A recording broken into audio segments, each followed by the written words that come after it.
Oh. We're looking at Legion of Superheroes number 302. Levitz, Giffen. Yeah, I don't know. I think he started on 280 or something, right? So he's been at it a while. He's not on there by 282 because I'm looking at that right now. Oh, really? But it looks like him, which is really interesting. It's Jesse James and Bruce Patterson, and his Lightning Lad looks like Keith Giffen, and it makes me wonder if Giffen like sort of started drawing like him when he started Legion. Oh, like Jimmy Janes? I don't know. Yeah, I mean, probably. I wonder if maybe Patterson had a really heavy hand. Maybe that's the case. It's probably going to be too bright for you to see. Yeah, that's not Giffen? That's not Giffen. That's this Jesse James guy. Wow. I think that's the Patterson inking. Maybe makes it look kind of like that. Yeah. Interesting. But like I'm remembering 285. I think is Broderick. Maybe Giffen's first is 286. He first shows up doing like backups, and then they kind of switch places. And Broderick is doing the backup, and Giffen is doing the lead story. A lot of yellow covers in his run. Yeah, I noticed that too. I was trying to find this issue in the box, and I'm like, is it that one? No, that's the Dr. Regulus 1286. I think this is at least the first one where he's doing the lead story. I think he did the backup in a couple of the Broderick issues. Right. Yeah, I was just looking through, and it looks like 280. He did the cover on 287. It's weird. It really doesn't look like him on the cover. It must be the ink. How the hell do you say his name anyway? I was just thinking about that. I think that guy's name is Romeo Tongal. That's how I'm going to say it from now on. Okay. I'm going to try and do it sexy too. Romeo Tongal. Oh yeah, he's doing the lead story in this one too. Broderick's doing the backstories. The cover looks like early Manoia or something. Really? That 287 one? Yeah, like 80s Mike Manoia. Yeah, I guess it kind of does. To me, it just looks like Giffen, where it's got that like really symmetrical kind of design to it. There's like the Star Trek Enterprise right there in the middle. Here, I'll pull it out. Oh yeah. He's just drawing it was on TV, it was on a poster on his studio. Yeah, I wonder, has he ever talked about Star Trek? I know that Grell like just had them flying around in the Star Trek ship as their space shuttle. Yeah. And I guess Giffen probably continued that, but I don't know if. Yeah, in the early 70s, it seemed like there'd be quite a few like Star Trek-y things in it that seem ludicrous now, but maybe at that time they had no idea it would ever come back and stay back, so it was sort of like they felt like it was okay to make these sort of homage incorporations of Star Trek. Like were they beaming for a second maybe? Yeah. I remember there were 2 or 3 very Star Trek-y things going on in the Legion in the early. Is that you? Yeah, just click got it. I got it. Yeah, because it was like that was the only sci-fi visual stuff I think that was really out there, or that was big. Right. Like it was, since it was before Star Wars. Mm-hmm. So it's like, oh, we'll just crib off some of the Star Trek sci-fi visuals. Right. Meanwhile, when Star Trek finally did come back, they tried to do 2001: A Space Odyssey, and it made the movie really boring. That was a really boring movie, Star Trek. I mean, it's pretty 1. good, but you have to fast forward through some of those ship scenes where they're going really slowly, like Stanley Kubrick, show you the whole ship, the big pans. Well, yeah, that's the problem. I mean, like in a Kubrick movie, he's not going slow just to show you the stuff. Oh yeah, you know, it's like there's a story purpose. Right. It totally works in 2001. It doesn't work so much in Star Trek. Maybe in the theater that first time when people were actually getting to see the Enterprise on the big screen, it was a big deal. But when you're watching it on video, you're like, Jesus, how long are we going to drag this out? I mean, I guess I could see that if like you're a big fan and it finally looks real and there's like little people on screen right beside it and stuff. Right. But yeah, I don't know. And I think now like it's the home video version is like the extended cut and it's like 2.5 hours longer. Yeah. That may be the case. Yeah. Hadn't thought of that. But yeah, it's a really dull movie. So in this one, the cover, by the way, when I actually look at it, it's actually a really nice illustration, but it looks bland at a quick glance, you know, maybe just because of the yellow, but the illustration is really neat. There's 2 colors. Well, this high contrast, super high contrast stuff, like Giffen did that a lot, and yeah, it's hard to draw that stuff. Once in a while I have to draw something like that for work, and I'm like, this sucks. Because you have to have all the outline figured out and then remove it and have the highlights and the lowlights really make sense. So do you think that was him or the inker? Well, he does it so often. It's got to be him. Like he must know what he's doing. Right. But a lot of times he does this effect in the comic and like this stuff here where the like the dashed shading goes away is like there's like forms in there, and sometimes like the colorists will pick up on it and they'll color it kind of a different way, like there's a person back there getting blown away and they'll kind of put the colors of their costume or something in it. But other times it's just like this and there's like information back in here that you don't ever get. Oh, okay. I don't know if that's an instance on the cover, but I was looking at this kind of shape that's right here.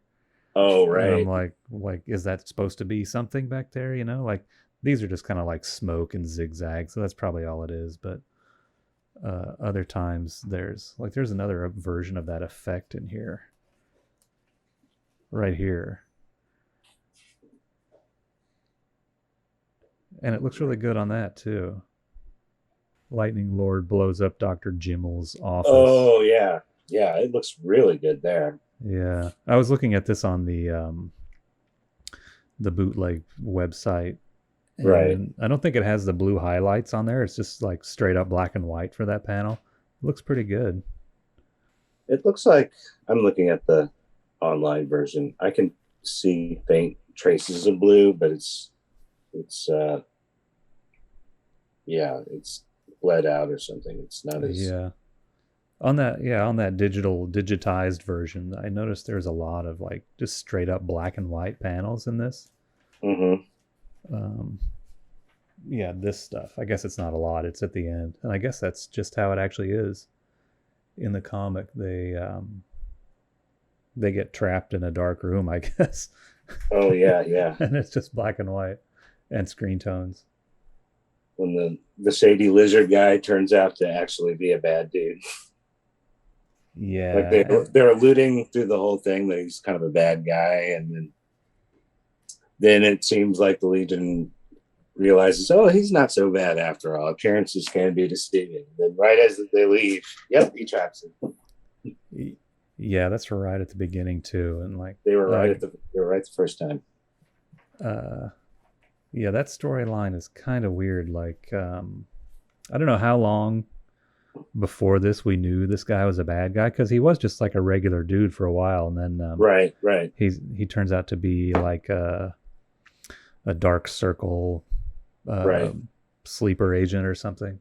Yeah, they spent what is the name of that? It's a prison installation. Right? Weber's World. No, Weber's World. They even Oh, explain it. They explain it in the comic. It's like the government center of the United Planets. okay. Uh, Now wait, what's the it's prison called? the prison planet is Takran Galtos. I think there's even another prison later on. They use quarantine. Is quarantine? No, quarantine's the medical planet. I Oh think yeah, I think that Medicus one or something like that. Medicus One's a medical satellite, Oh, okay. but in Volume 4, Kent Shakespeare works at in a hospital on Quarantine, which is entirely an ocean planet, and I guess Uh-huh. their hospital is underwater for some reason. Oh yeah, I remember that. Uh, but I think they get there's two different big prisons because I think they at some point they blow up or destroy Takran Galtos, and there's another one. It's called Labyrinth. That's what it is. Yeah, that might have been when the Legion of Supervillains came back. Yeah, yeah. They break everybody out of Takran Galtos and probably Right. destroy it or make it so it won't hold villains anymore. They were spending a lot of time there and maybe Weber's World also during those early Levitz issues. I Like maybe he kind was of trying to establish a more concrete universe instead of like one-off locations. I like the idea of Weber's world as like it's like a planet-sized artificial world. And Mm-hmm. even in this one, they mentioned that I guess they moved it from someplace else because after I guess Great Darkness Saga, maybe it got too messed up, so they're rebuilding it somewhere else. Right. I don't know. It's kind of a cool idea, but also boring. It's like I don't know. It seems real Star Trek, Right. like we have a planet. It's man-made. It's all for collecting income tax and bureaucracy, and like that's kind of a cool concept, but also boring as fuck. Do you think Keith Giffen drew the planet like on the third page? The third page, Is it the third? The fifth. The fifth. the I'm fifth in sorry. that tall panel. Yeah. I don't know. Like who else would it be? I don't know. I mean, to me, when I look at a drawing like that, I think of Walt Simonson. But I mean, I think you're right. It doesn't quite look like Giffen style. So I maybe, almost wonder if it's like almost like a stock image or something. I don't think that's it. I feel like it might have been embellished a little bit by Mahlstedt, but Giffen probably drew it because it's totally a Giffen Right. establishing shot of a planet. Like he does that all the Sure. time. Sure. And then up above it is this.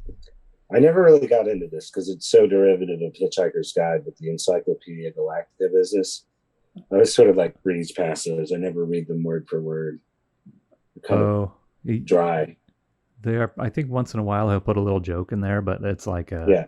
like a joke your math teacher makes, which I think But that's every joke that Levitz makes is like that. That's his style. I'm pretty sure Encyclopedia Galactica is right out of Hitchhiker's Guide, too. I forgot what we were talking about. Let's just go back to the beginning. Oh, yeah. It's like one of these where I feel like this was kind of an ongoing thing to have Timberwolf and Block just like chilling and being best Yep. bros. Is this where it Yeah. started, do you think? I don't know. I mean, I feel like looking back, having read through them all, there's definitely an arc where, like, when they first meet, they're Block's the bad guy or whatever. And it seemed like Timberwolf was the main Legionnaire dealing with him quite a bit. And they had kind of a like Timberwolf hated him and didn't trust him. And there was a whole issue like after he joined the Legion where he thought he was still a bad guy and was kind of watching him. I guess from Giffen writing it, he started building them into this kind of Bert and Ernie, Laurel and Hardy thing, especially once Timberwolf kind of goes from being kind of the cool badass to kind of this sad sack. Yeah, he gets like he gets dumped and it kind of takes him down a peg, right? Right. But yeah, like I think this is supposed to be funny dialogue between the two of them. Yeah. He's like Timberwolf calls him Pebblehead and stuff like that. Right. It's like anytime Levitz tries to be funny, like prepare to be unimpressed. Like Yeah. some of it's pretty funny, or it's okay funny, like the first time, but then he like reuses the same jokes over and over again, like the credit voucher, credit voucher. Credit. Okay, I get it. It's not funny Right. anymore. Yeah. Something else, please. Right. Well, that's what it kind of blows my mind that they had him write the substitutes special, which was supposed to be hilarious. Right. Because he's so unfunny, so dry. It's, But I don't know. That's a different topic. Lightning Lord shows up. He's all like fizzy. yes. I think this is like a new way to show his powers. Like he's totally just electrical. He's not shooting electric bolts. He's all electric fizzy. Mm-hmm. And he turns it off for a second and beats up Dawnstar. Right. He has kind of that, I think I've heard it called like a second form or something, like, which is kind of a trope in like the Human Torch or Iceman, where they have like two distinct looks, which we've never seen with him before, which makes you wonder if something happened in the interim to change his powers. But of course, as we see later, his brother also now has a second form. Yeah, he just turns yellow instead of blue. There's a part here in the fight that I thought was kind of goofy, like, oh yeah, right here, Dawnstar flies by and she's like, Shadow Lass? And Lightning Lord's like, I hadn't noticed her behind you, but it seems the bolts I threw at you were not wasted. And here's Shadow Lass in the foreground knocked out. It's like like a mistake was made and they're trying to cover it up. This is what Levitz said. He's like, oh, I didn't notice she was in there. Right. And she isn't anywhere else. She doesn't do anything except groan. It's kind of strange. I don't know if there was a mistake, like he changed the script. Or like Giffen drew her in and forgot to follow up on it. Right, or there's a page they ended up cutting out for whatever reason. Yeah, it's kind of a strange thing. 9 times out of 10, though, the over-explaining, it feels like it's unnecessary. We don't really need to explain why she's there. We can just assume she happened to be walking by or whatever when he blew a hole in the wall. Like all this dialogue during the fight is kind of irrelevant, just to introduce each other. And here's Timberwolf and he's like, hey, remember last time back in issue 241?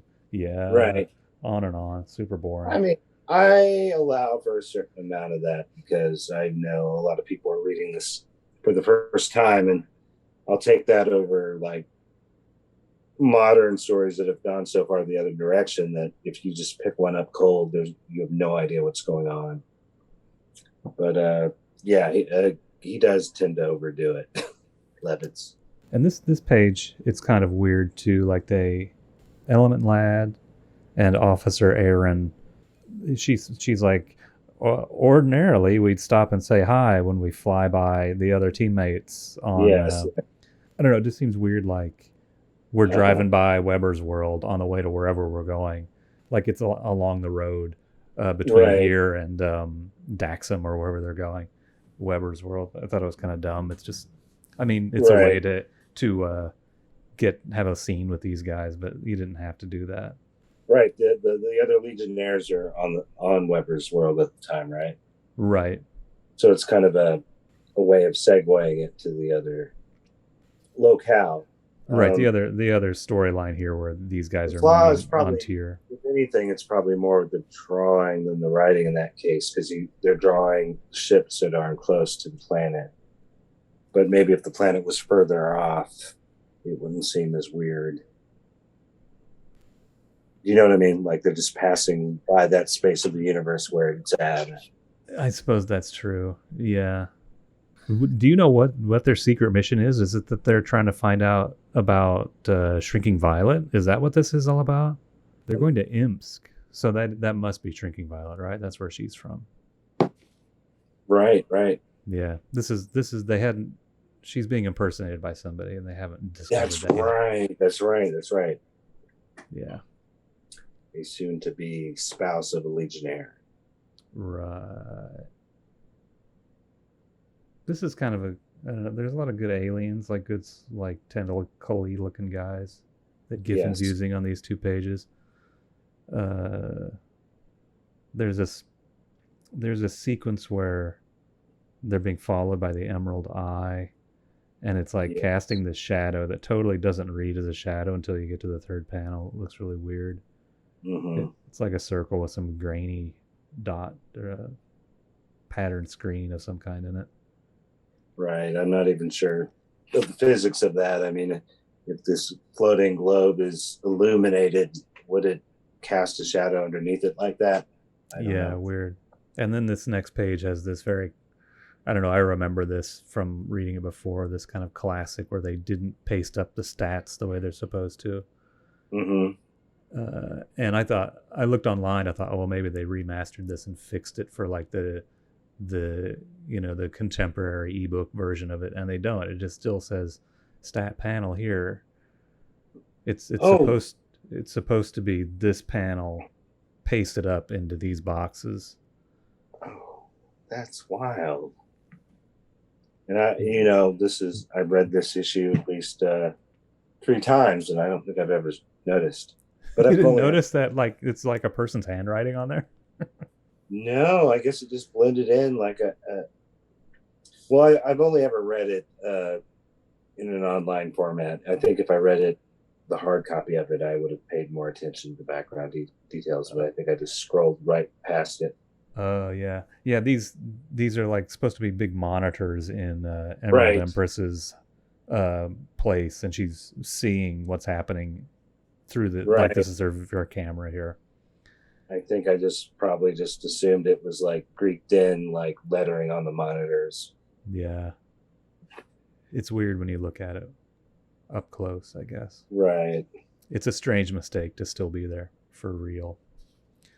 And she's wearing like, I don't know, like this is a really strange headdress that she has on. I know. Like kind of a turban. Yeah, I mean, I wouldn't say it's strange. I guess it's different for her anyway. This character, right? And we're like, this is kind of a big change for that character. She's kind of been promoted to a big baddie, not just like one of the henchmen of what's his name? Oh, Tharok, right? Tharok, right. Yeah, I think. And in fact, she's not even with the Fatal Five in this, I don't think yet, though she ends up the leader of that team, right? Or is she already the leader? I don't know if she was. I think Tharok was always the leader, but she might put together a new Fatal Five somewhere along the line. Well, she does end up the leader for sure. Yeah. But I don't remember if it's before or after this, because they once Tharok is killed off, and I think that's before Levitz even comes. It's during like that Dark Man stuff. Called the Dark Man. He never comes back, at least not until they reboot the series. So, in subsequent appearances, she is the leader of the team. And yeah, I do think they brought in some other characters, but some of the old guys stayed. I mean, they would reappear as well. Right, I think in the Baxter series, there's a new Fatal Five lineup where it's Emerald Empress, Persuader. Mm-hmm. There's no Validus. I think it's like 3 other kind of nobodies. Like there's like an ice, like a girl who has like ice powers, maybe. I don't totally remember. Yeah, whatever. But yeah, I think Giffen must like using Emerald Empress because he used her, had a couple of big storylines with her in the Baxter.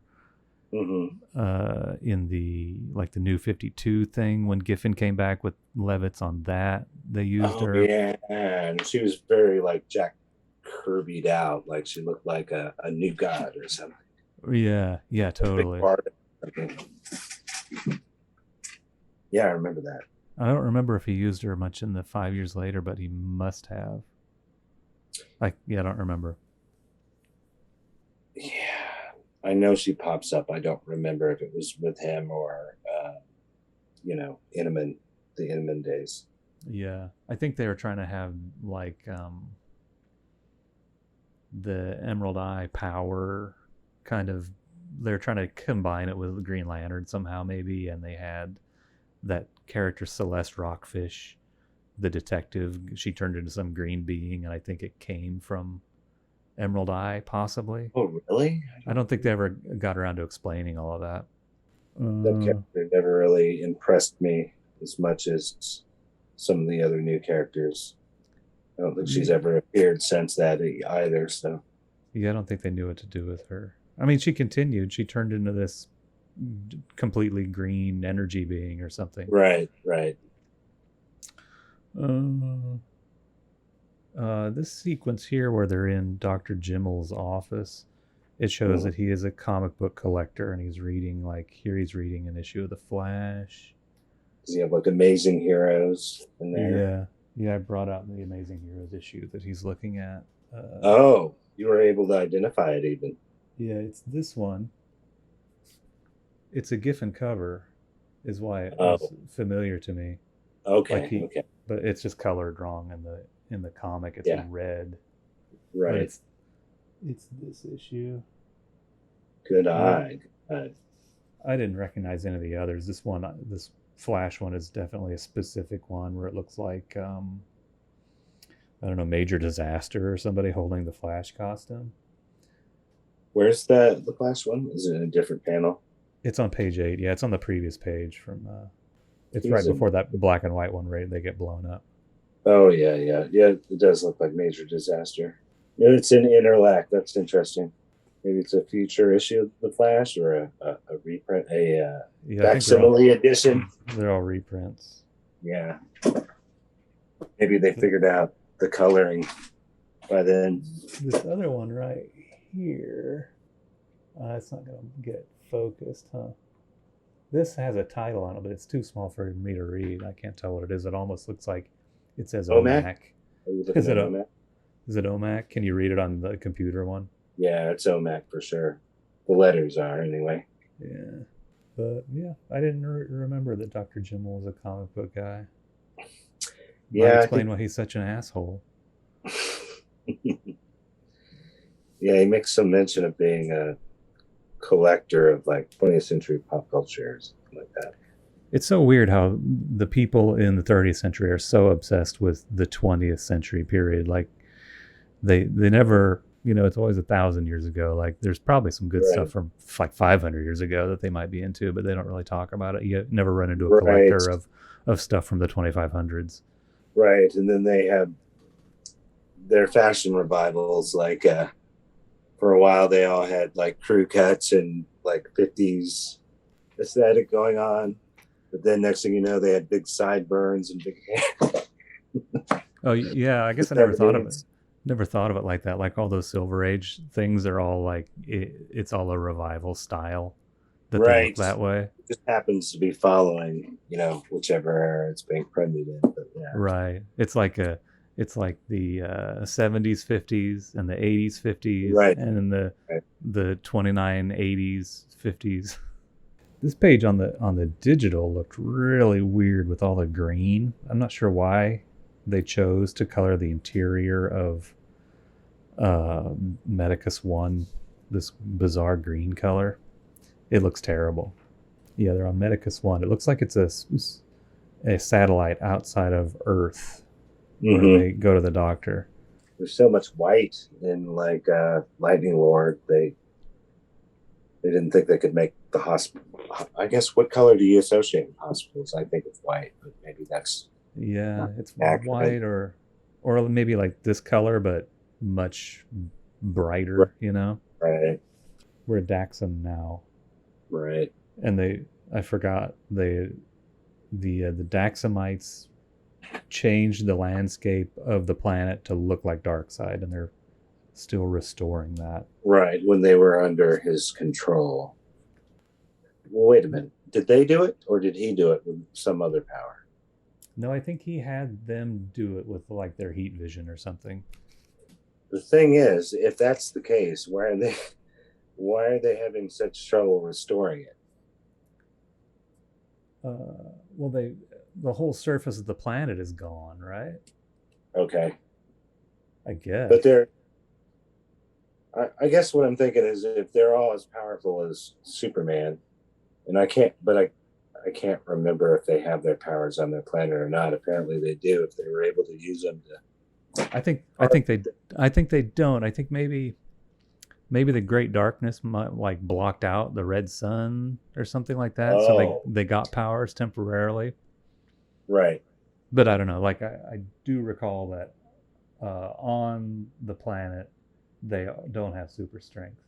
That usually is the rule in the old Superman stories. Like, for whatever reason, he does not have powers of Right. some that setting foot on Krypton, which, well, it baffles me later because Mon-El ends up having to go to Daxam to get some surgery done, and they can't operate on him because he's indestructible. And I never quite understood why that was an issue on Daxam. Oh, did that happen? Yeah, I don't remember that. it was right before he died. Oh. I guess he died off camera, but Yeah, he got really messed up. right, Right. right, from fighting the Time Trapper. Time Trapper. And Shadow Lass was like taking him all over the universe looking for a cure, a remedy. And she took him to Daxam, and I think they said they couldn't penetrate his skin or something like that. Yeah. Maybe they didn't get to Daxam. Maybe they were in orbit around Daxam or something like that. Right. Hmm. Mm. I thought this part was kind of funny down here where this Mon-El is like, I don't know, he's pissed off, Right. And then the next panel he's like, I was lost in thought, as if this was supposed to be internal, like, thought balloons. But right. It all seems like it's out loud, and he's like, I don't know, like he's Right. telling off this random dude. Yes. But it was kind of. I think you're right. I think it is. Well, I mean, I think that's kind of common in comics. If the characters by themselves, just have them say it out loud instead of thinking it. I mean, yeah, but certainly he's in the same room as these other people. Right, right. But then in the next panel, you realize there's people right there, so it doesn't make sense. Yeah, I don't know. Who are you talking to, Mon-El? Yeah, I agree. Those were probably supposed to be thought bubbles. Yeah, and then this next panel over here looks like I don't know, the reading order is a little strange. There's a lot of dead space here. I don't know what happened. Like, and White Witch has her back to us. I don't know what was happening. And this balloon is coming from wildfires. You almost can't tell because of the coloring here. Kind of laid out, kind of strangely here. It is very weird because it almost looks like they're in two different rooms on the right side and the left side. And right. Wildfire is talking to White Witch, and she's facing him, right? Well, I think Wildfire is coming in and addressing the whole room. Right, but the thing in the middle almost looks like it's coming outward and kind of partitioning the room a little. Yeah, there's this line right here. I would call that a tangent. A tangent, indeed. And then the other thing I noticed on this page, I don't even know it's a kind of a pointless page. Wildfire comes in and he's trying to break the news that he just heard, and Dreamgirl's like, oh, you're trying to tell us that Karate Kid and Princess Projector are getting married. And he's like, yeah, but what about? And then she's like, oh, you're also going to tell us that Lightning Lord tonight the headquarters. Right. Like, oh, you, whatever. But it's an opportunity for Giffen to use one of his cringiest gags. He always has to show Dreamgirl breaking a nail and complaining about it. I know, so stupid. And yeah, they do it over and over again, don't they? Over and over, yeah. Like, we get it. But what I also thought is that she is not beautiful here. I think she looks really like, this is a weird drawing where her jawline is just totally out of whack. I know, kind of Bart Sears. But she's like, yeah, she's ugly. Right. Sorry. She's supposed to be beautiful and look like Farrah Fawcett or something, but she looks really strange. Right.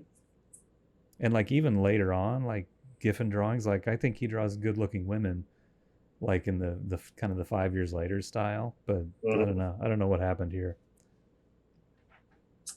And we see that Ultra Boy is growing increasingly frustrated with her as leader. If I remember Right. They ran against each other, I think. Like he wanted to be leader, but she won out. But then she made him deputy. Ultra I, th- Boy? I think.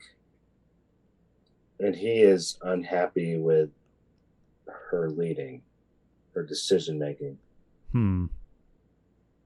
which I think maybe eventually he's won over. Oh, you are a good leader. But I think at this point, he just can't believe she's running the team. And that's why that sheesh, he's saying sheesh in response to her. Right. Yeah, I kind of felt like maybe whoever laid out this panel maybe expected him to say a little bit more than sheesh. Mm-hmm. And then whoever was doing the scripting got to the end and they were like, he says sheesh. Next page. Right. But yeah, I think he's sort of appalled with some of the decisions that are being made. And it's kind of like he's got that surprise halo around him on the above panel. But anyway. Oh yeah, I think he's excited about the But you think he's excited there? he's excited about because he says that's great, a Legion wedding. We haven't had one in ages. Oh yeah, that's true. And he's also like he's getting tapped by a Monel there too. Right. Are we going to do that wedding? I love that issue. Which one is that? It's an annual. Oh yeah, it's annual number 2. Right. Dave Gibbons draws it. Yeah, we'll look at that someday. We're gonna do them all. I think this is another pointless page. I don't know. Which one? The segue to Earth? Yeah, the Gigi Kuzamano page where she's like looking at the computer. Like this should all be on one little computer, but it's in a giant room. I guess they didn't know what computers were gonna be like. Well, she's going to. Is this like an evidence room or an archives room? She's looking for something she's not supposed to be. Yeah, it's the Science Police records room. She's actually returning something that she had taken out. Right. She doesn't want to get caught. But yeah, it turns out she did get caught. Mm-hmm. Zendak knows everything.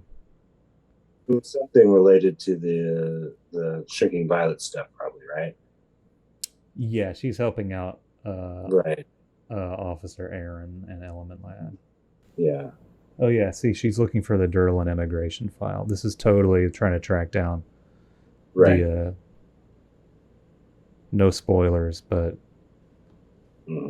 Shrinking Violet thing. This is just a bunch of fighting. This is dull. Now this drawing of Element Lad from the back on page 18, dude he has a big butt. Like I always thought he was drawn. He's drawn pretty. Lad, you mean? Yeah. I always thought he was typically drawn very slim, but here he's like a chunky guy. Right. Like he's wide and muscly, but maybe that's just how Giffen's doing him now. Maybe. He kind of looks like he ran out of room. Like he started from the bottom, drawing him, and he didn't have room to make him as tall as he intended. Yeah, almost does look like that. Also kind of looks like isn't there a Wildfire cover that's set up pretty similar? Where like Wildfire, you're just seeing his back. Maybe whoever he's fighting is underneath between his legs. Kind of rings a bell what you're talking about. Yeah, this looks kind of impressive, kind of cool. They do a little full bleed here, both lightning guys all blown out. Yeah, I think it's great. Yeah. It's very out of their eyes. Got kind of a Kirby feel to it too. Like it's very big and grand and broad. Yeah. There's some more of that high contrast stuff where Saturn Girl gets blown away. Yeah, it looks really good there too. Yeah, and I noticed like you can sort of see the silhouettes of the two guys here.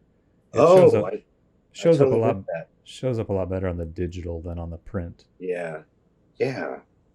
It's pretty cool. So they're kind of experimenting a little, maybe. Fun pages. Here's another one of those kind of weird contorted head shapes that Giffen's been doing. Right. I wonder where he gets that. Like his nose is really flat, his eyes are too far apart, and his jawline is like way back. And I guess if you think about it, his head is also huge. Like Right. the dome part of his head is very Big 70s hair, I guess. I guess You so. know, It's all the hair. I wonder if he, yeah, I wonder if he was looking at a lot of Perez around this time. He has I to guess. be, right? Right. Like actually when I was doing that Giffen comic a while back, and I used this panel Mm-hmm. as like a Jim Starlin style, but it is kind of Oh, more yeah. more Yeah. of a Perez. Like I think he was trying to do Perez back then, since Titans was like the top seller. Right. Right. Yeah, I definitely see it in those, like the mouth, and yeah, that's a hard That's a hard guy to imitate, though. Yeah, I mean these inkers are good. Like they're good Mm-hmm. for that kind of fine line inking stuff. Like dudes Mm-hmm. like Patterson, Mahlstedt, Mm-hmm. Tongol. Like they do a pretty good job. Yeah. Oh yeah, we're back to this Weber's World thing. They really kind of missed the opportunity to use Supergirl. Like she doesn't show up too much in this stuff, and here she just walks around. She's kind of like an airhead, doesn't know what's happening, Right. and I don't know. They must. I guess she has to do something in the next issue, Yeah, I can't remember. but she shows up for a total of like 10 panels here, and it's kind of a waste of time. Like I Yeah. can imagine somebody being a Supergirl as a Legionnaire, like a fan of that, and like she doesn't fly, she doesn't hit anybody. It's a little unclear to me what's going on editorially, or why they decided to use the Superboy and Girl so sparingly for these, the 3 or 4 years before Crisis. But yeah, they seem to show up rarely, and then they do very little when they do. Yeah, I mean, I barely think of them as Legion characters because this is kind of where I started with it, like Right. particularly Supergirl. I have no really recollection of her as a team member. She's Brainiac Right. 5's girlfriend. She's around once in a while. And I kind of come from it from the other end, where it almost seems weird to me that he's not there, especially Superboy, because he's the one constant through all the the 60s and 70s stuff. He's in like every single story. Like the rest of the team kind of rotates in and out, but he's always there. And then it's strange. It almost seems like it must have been an editorial choice or something. He doesn't like it's not, there's nothing gradual about it at all. Just all of a sudden he's gone. It's one of those that has a George Perez cover, and it's like Superboy, he's back. And then Right. I don't think he really Then it stays didn't back, work out. right? It didn't Yeah. work out, yeah, for whatever reason. Really weird. It's got to be like Levitz just not being that interested in doing it, because like the way that all those old stories started, it's always like Superboy, he's out in Smallville, and then he sees something happen and he goes to the future, or he gets summoned from the past into the future, and it's just like kind of like you have to show like some boring Smallville stuff, and it's just like it's just like 3 wasted pages of every story of getting Superboy into the future. And I mean, I see what you're saying, but especially by the time you get to the 70s, it's almost strange how it seems like he just lives in the future. They cut past that a lot, and he seems very, like, in a way, it kind of makes it make more sense to me that he's a different guy than Superman. In a way, he seems very familiar with the future, of the politics and the politicians, because a lot of times he's doing most of the speaking too. Like he's dealing with like the president of Earth and the bureaucracy. He seems very versed in the 31st century, or whatever, 30th century. They almost seem to be getting away. It was almost like they were turning him into a citizen of the 31st century, which doesn't really make sense, of course, but maybe he was just spending longer and longer. Like maybe he was spending his summers in the future. I don't know. Yeah, I don't know. I mean, the Superboy, I guess they both probably had their own series at this point, right? So they probably just didn't want to make any waves or make anyone think that like, oh, Superboy, he lives full time in the future, and then sometimes he has new adventures back in whatever 1980 Smallville. I Right. have no idea. Well, it's time. I think part of the reason, my guess, is by the time you get to the early 80s, they're starting to have second thoughts about there being a Superboy.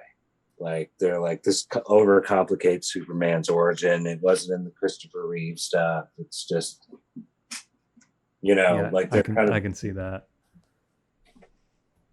they're kind of backpedaling on it. But they're always a few steps behind, of course, because when they do finally kill him off, like a couple months later, a Superboy series starts on TV. So anyway, Antir has captured these Legionnaires. They've knocked out Sunboy, and the Emerald Eye is there. So I guess Emerald Empress and Antir, are they both working with the Dark Circle? I don't remember how that shakes out. Not either. Kind of would seem weird that she would work for them. You would think maybe they'd be working for her. I don't know. Yeah, I don't know. Maybe she has like somehow taken Antir under her thrall and she's controlling him. Mm-hmm. Even though he's like, maybe because he's a bad guy. I don't know. It seems weird. Like he's a double bad guy. Double agent. Well, but not quite. Like a double agent is a bad guy who pretends to be good or pretends to be on the other side, but he's like just always on the bad side. He's not pretending to be. Well, he is kind of pretending to be a good guy too because he's a psychop, huh? Right. Dude, I don't think he's going to meet a good end on Tyr. That's sad. Looks like, yeah, the next issue is called Those Emerald Eyes Are Smiling. So it's kind of like an Irish thing. Must be the St. Patrick's Day issue. Yeah. And look forward to the second Legion Annual. This is the Dave Gibbons one with the wedding. Right. I'd like to cover both of those. I was just flipping through the next issue online here, and the artwork looks, I don't know, maybe it's the scan or something. It just looks a lot better.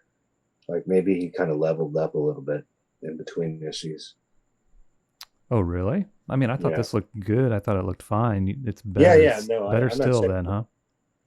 There are these weird faces that he's drawing here and there. Right. It might be I think it's the same inker. Larry Mahlstedt. Yeah, Mahlstedt does a lot of Giffen Legion stuff. Yeah. Like, I think it's Mahlstedt all the way up through the Baxter series. Like, Mahlstedt does the Giffen and then the Lytle inking even. All right. Letters page. We're almost to the end. Oh, yeah. I thought we were at the end. I forgot about the letters page. There's a letters page, and then there's the extra, and then the letters page first starts off with somebody asking them not to kill off Shadowlass. And as you notice, we didn't. Right. All right. Thanks, Paul. And the next one, just gushing,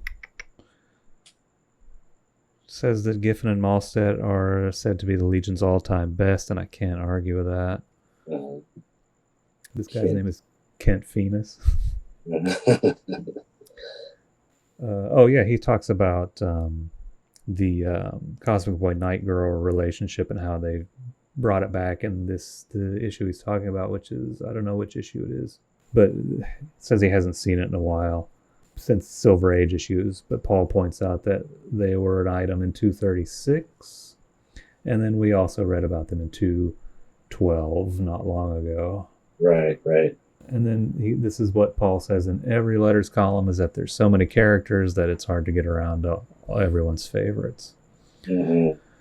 Readers around, there's been 33 Legion members. Not one comic featured everyone, much less something with all their origins, which is what this person's asking for.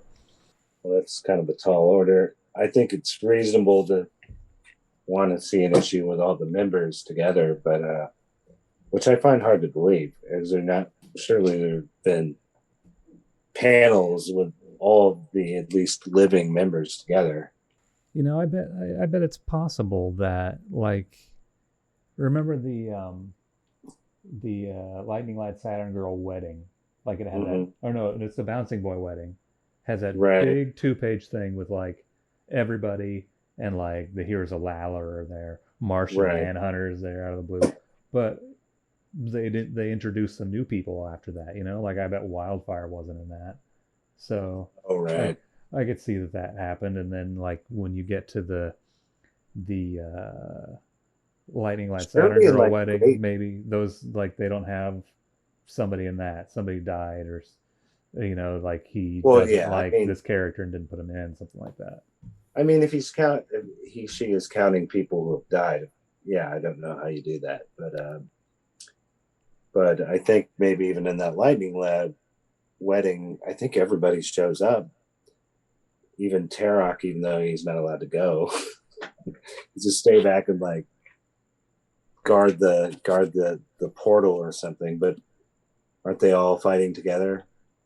Like, it's a I big don't thing know. where you have all the members, and same with the Great Darkness Saga. Was Tyrok in Great Darkness Saga? No. So there you go. Oh. Like, just the fact that they like sent technicalities to me, though. If you're talking about characters who were unavailable, you're writing a comic book. You can make him available pretty easy. the old ones are really frustrating in the way that I thought this guy was complaining, because there's always only like 4 or 5 of them at a time. Like, it always seems like they're hoping you'll forget that there's 12 other members, or they write them out. And I'm sure some of it is because, like, Kurt Swan doesn't want to draw these guys. It's hard to write a lot of characters. And then some of it is just practicality, like Mon-El is often gone on some mission. Well, he's too powerful to have around, especially since Superboy is always there. But you can throw kryptonite at him. Like, there's usually just one villain, right? Right. And you don't need to throw 20 people at this one villain. Right. So you just throw six of them or whatever. Right. But you're sort of setting yourself up to disappoint people when you give it the title Legion of Superheroes, and then you only have like 4 of them at a time. Well, but I have all of them, like, I've read all of them. I kept with it. Right. I know there's a legion of them, but right. You can't really put the whole legion in every one. True. Like like how many But G.I. Joe guys are there? I think a lot. But I think Levitz figured out the formula to pull that off very easily by the time we get to this. I mean, he does a very good job of keeping all the characters. Like, there's several issues where, like, at least all the active members show up. And then he still has room to follow, Element Lad's girlfriend on subplots, and Colossal Boy's mom, and by sort of bouncing around and not necessarily having one cohesive story, that's what you trade off. But by jumping from scene to scene to scene the way he does in this sort of soap opera like quality, he can have all the characters show up. Yeah, he should. I don't know why he never did that. He does. Okay. No, I mean all of them, all 33 of them. Okay. You're right. Well, maybe this reader will be satisfied with the Dave Gibbons issue, because yeah, but it's also a small team story, right? Or I might be thinking of one of the other ones. Is the annual the one where they go and they meet like there's like a Viking guy in it or something? It's like Cosmic Boy and Dream Girl, and I can't remember who else is on the squad, but they do some time traveling or something. Yeah, that sounds right. They do an awful lot of that. Yeah.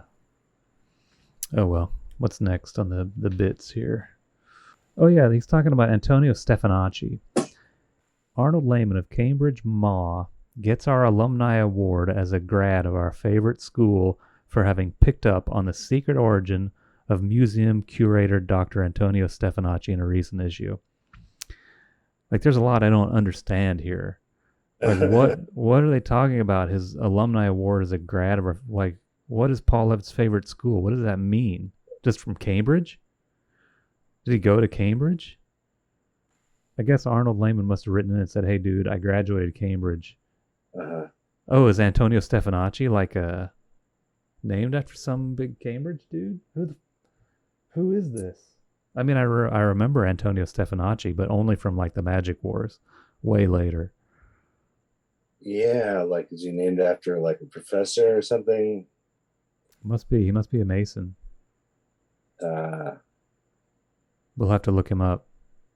We should have looked him up before the episode, then we can act like we knew. Rats.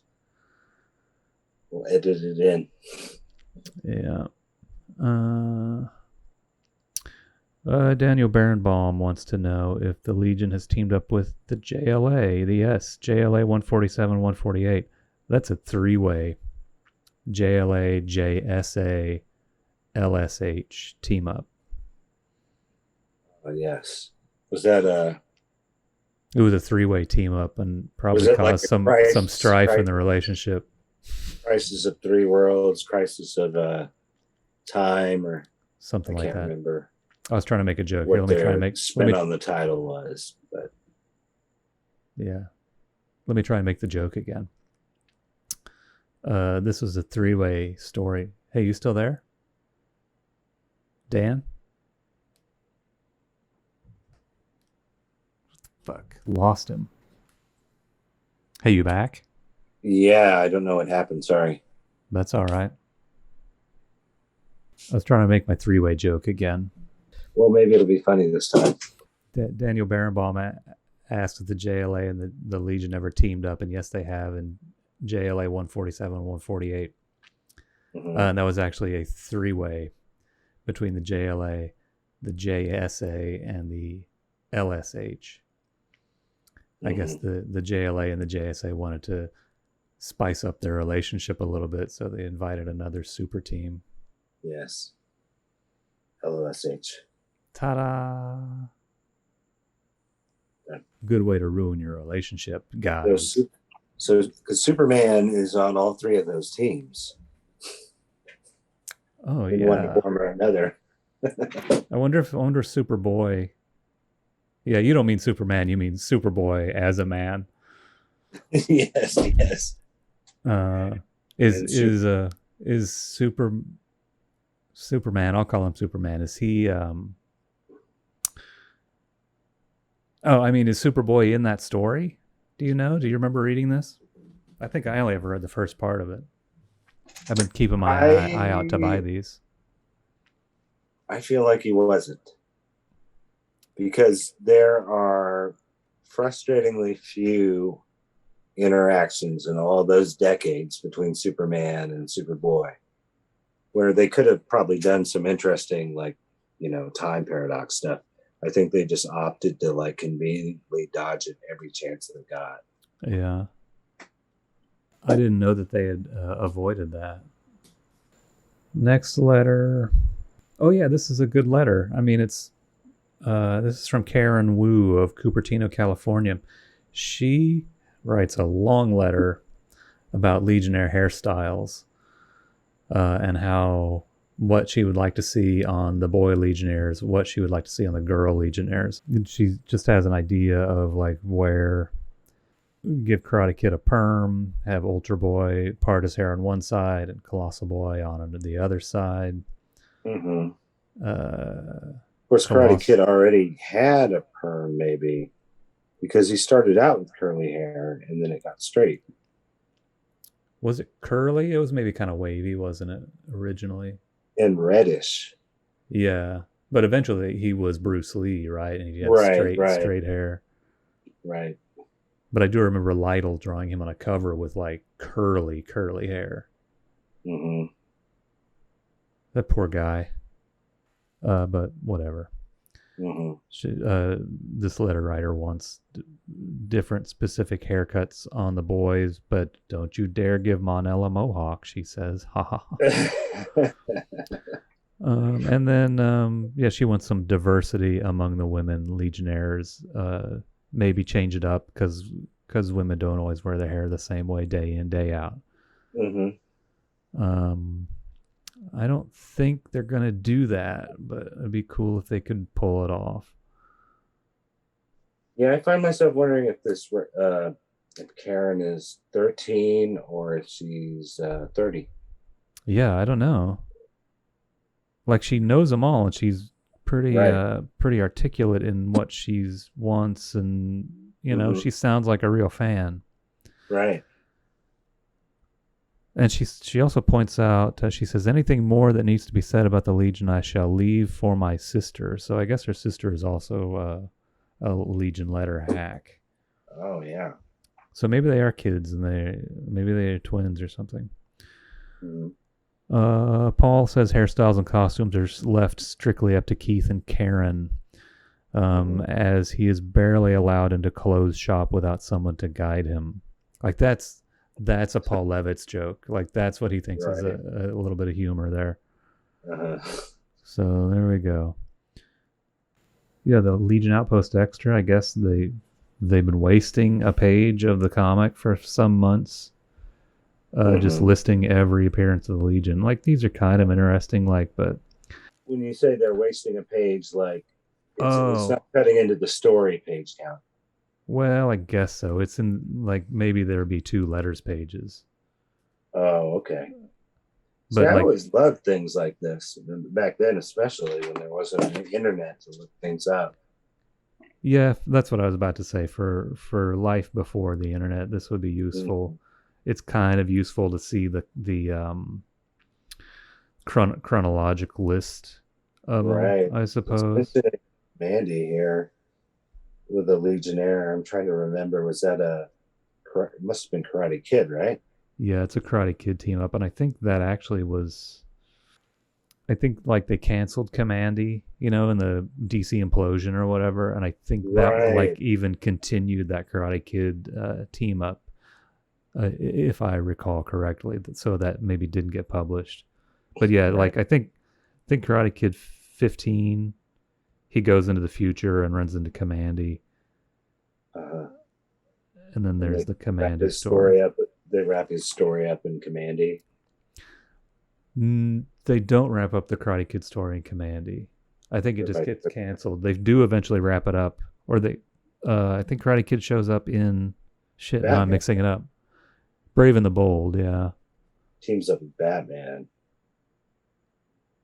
But is that Commandy or is that Karate Kid, or do they both do that? I think they both of those guys show up in Brave and the Bold. Yeah, I'm thinking of a Karate Kid Batman team up. Yeah. But yeah, that's kind of the last time that Karate Kid is outside of Legion. Exactly. Yeah. I was going to talk about in the Meanwhile section.